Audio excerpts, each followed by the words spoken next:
መጀመሪያ ስንጀምራቸው መልካም የሚመስሉ ነገሮች ጎጂነታቸውን የማናቅላቸው እናትና ወንድሟ አይ አንድ 10 ቀን ትቀመጥና ከዛ በኋላ ትሄዳለች ይላሉ። በህይወታችን ውስጥ ወደ ተለያየ አቅጣጫ የሚጎትቱን ብዙ ነገሮች አሉ። እግዚአብሔር መንገዱን እንዳቀናለትና እንዳላቀናለት ያይ ዘንድ ሎሌው ዝም አለ። ሰላም ለእናንተ ይሁን፣ እንኳን ደህና መጣችሁ።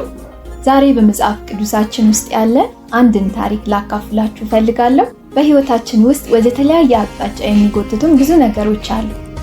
ጊዜያችንን፣ ጉልበታችንን፣ ትኩረታችንን ከእግዚአብሔር ሐሳብ እንድናነሳ የሚያደርጉ እንደነዚህ አይነት ነገሮች አጋጥሟችሁ ያውቃል? እንግዲያውስ የእግዚአብሔር ቃል ምን እንደሚል አብረን እንመልከት። ላካፍላችሁ ያለው ክፍል የሚገኘው በዘፍጥረት ምዕራፍ 24 ሲሆን ትኩረት የሰጠውበት ቁጥር ደግሞ ቁጥር 56 ነው።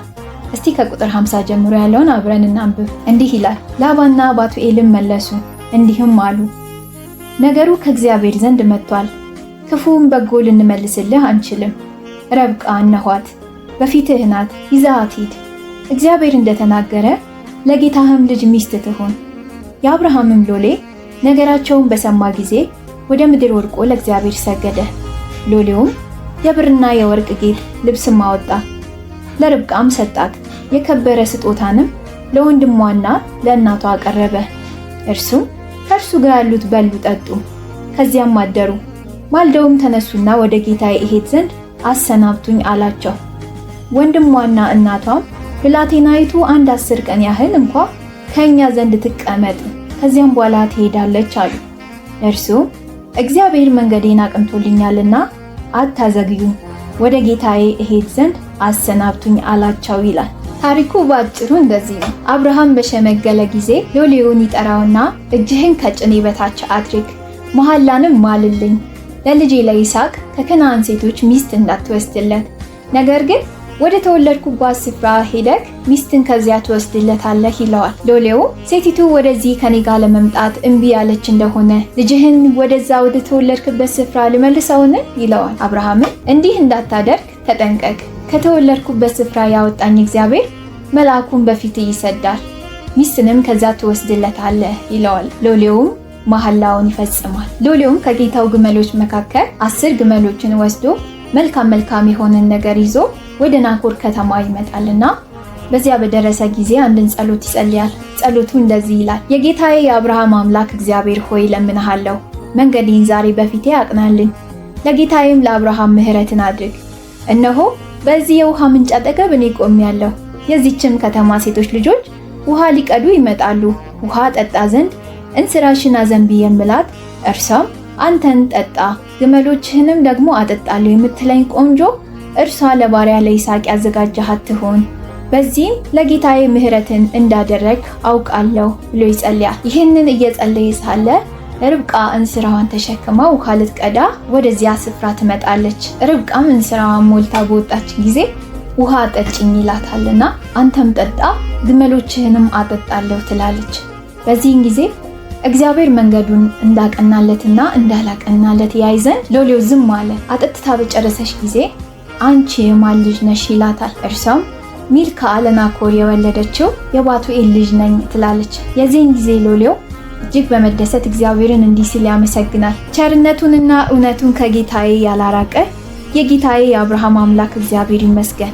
እኔ በመንገድ ሳለሁ እግዚአብሔር ወደ ጌታዬ ወንድሞች ቤት መራኝ ይላልና ልጅቷ ወደ ቤተሰቦቿ ጋር ይዛው ትሄዳለች። የዚያን ጊዜ ለቤተሰቦቿ እግዚአብሔር አብርሃምን እንደባረከው እንደገናም ደግሞ በመንገድ ሳለ የጸለየውን ጸሎት ይነግራቸዋል። የዚህ ጊዜ ነው ላባና ባቱኤል ነገሩ ከእግዚአብሔር መጥቷልና ርብቃን ውሰዳት ብለው የተስማሙት።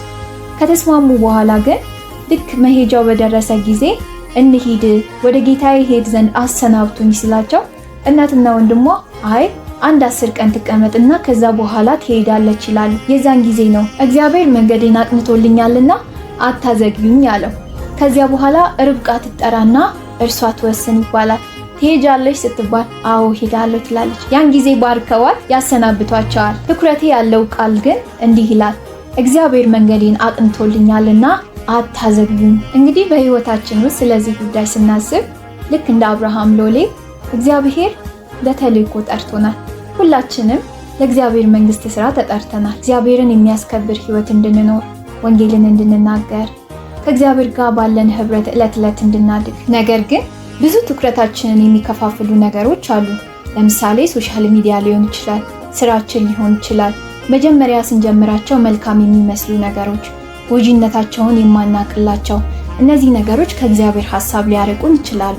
እስኪ ልጠይቃችሁ፣ ለመጸለይ ስታስቡ፣ ከእግዚአብሔር ጋር ጊዜ ለማሳለፍ ስታስቡ እንቅፋት የሚሆንባችሁ ነገር ምንድነው? ያለ ልክ ያለ ገደብ የምትጠቀሙት ሶሻል ሚዲያችሁ ነው? ቢዚ የሚያደርገው የሥራ ስኬጁላችሁ ነው? ወይስ እግዚአብሔር ለእናንተ ያዘጋጀውን ህይወት እንዳትኖሩ የሚከለክለው ፍርሃት ወይም ጥርጣሬ ነው? ብዙ ነገር ሊኖር ይችላል። ነገር ግን ዛሬ እምቢ አታዘግዩኝ እንድትሉ ላበረታታችሁ ፈልጋለሁ። የአብርሃም ሎሌ ምንም ነገር እንዲያዘገየው እንዳልፈቀደ ሁሉ እኛም ከእግዚአብሔር ጋር በምንሄደው መንገድ ሁሉ ተመሳሳይ አቋም ሊኖረን ይገባል። መጽሐፍ ቅዱስ አስቀድመን የእግዚአብሔርን ጽድቅና መንግስት እንድንፈልግ ያሳስበናል።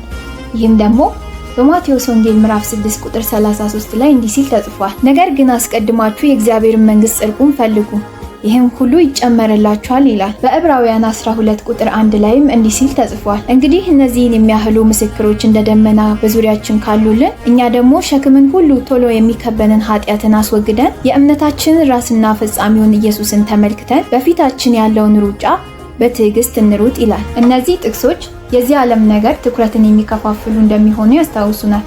ነገር ግን በእግዚአብሔር መንግስት ላይ ትኩረትን ስናደርግ ለህይወታችን ያለውን ዓላማ እንድንኖር የሚያስችል ጸጋን፣ ጥንካሬን እግዚአብሔር ይሰጠናል። ፍርሃት ወይም ጥርጣሬ ሊያስቆመን ሲሞክር እምቢ አታዘግየኝ እንበል። ትኩረትን የሚከፋፍሉ ነገሮች ከጸሎት፣ ከማምለክ፣ ከእግዚአብሔር ጋር ካለን ህብረት ሊያስቆሙን ሲሞክሩ እምቢ እንበል። እግዚአብሔር ለሰጠን ተልእኮ እንትጋ።